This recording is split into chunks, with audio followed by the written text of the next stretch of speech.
Well, the Vatican also released a theme for the World Day of Prayer for the Care of Creation in September. The theme is Let Justice and Peace Flow. The Holy Father says that he chose it based on the words of the prophet Amos. Let justice flow like a river, righteousness like a never-ending stream. The World Day of Prayer for the Care of Creation takes place September 1st. Joining us now is Tomas Insua, Executive Director of the Laudato Si Movement. Tomas, great to see you again.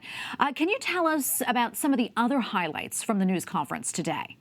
Yes, thanks, Tracy. Well, yes, we had a wonderful press conference today in which the Holy Father presented his annual message for the season of creation, which is this special time in September when all Christian churches celebrate God's creation. The message is, as usual, a strong appeal for an ecological conversion, as St. John Paul II called for over 2 decades ago.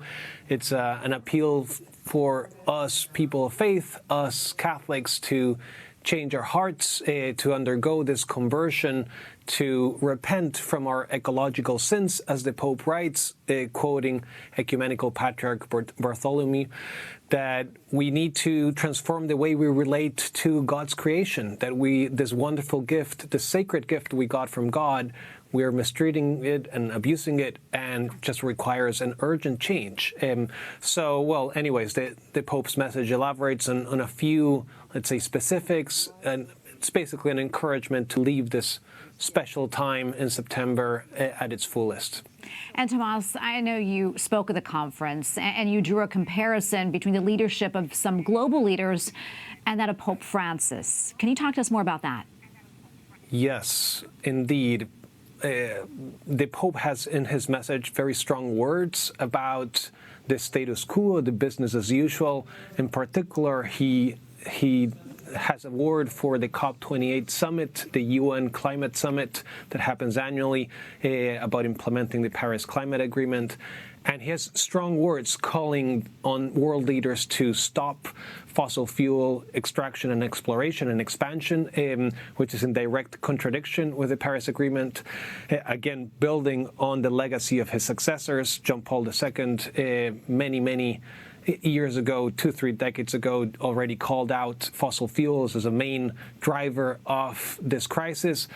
And basically, the Pope again puts himself completely at odds with many of the world's leaders, ranging regardless of where they stand in the geopolitical divide. We see most world governments to continue expanding fossil fuel expansion, especially the wealthiest countries. So very strong call from Pope Francis, basically in line with what scientists and so many others are calling for, just commonsensical approach to care for kids or grandchildren and the poorest who have to pay the biggest, let's say, the worst consequences of this climate crisis. Tomas, before I let you go, we don't have that much time left, but I know it's Laudato Si Week. So can you tell us briefly about this initiative and what you're focusing on this year?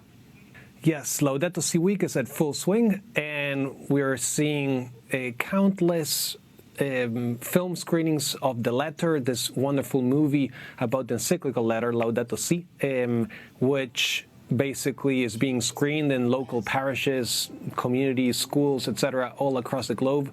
We're seeing amazing action. It's all accessible from the website of Laudato Si Week. Fantastic opportunity to dive deeper into these teachings of the Church on care for creation, and an opportunity for local communities to actually start implementing concrete change to bring about this much-needed healing for our common home, for God's creation. Well, Tomas, so great to be with you. Thank you so much. God bless. God bless. Thanks, Tracy.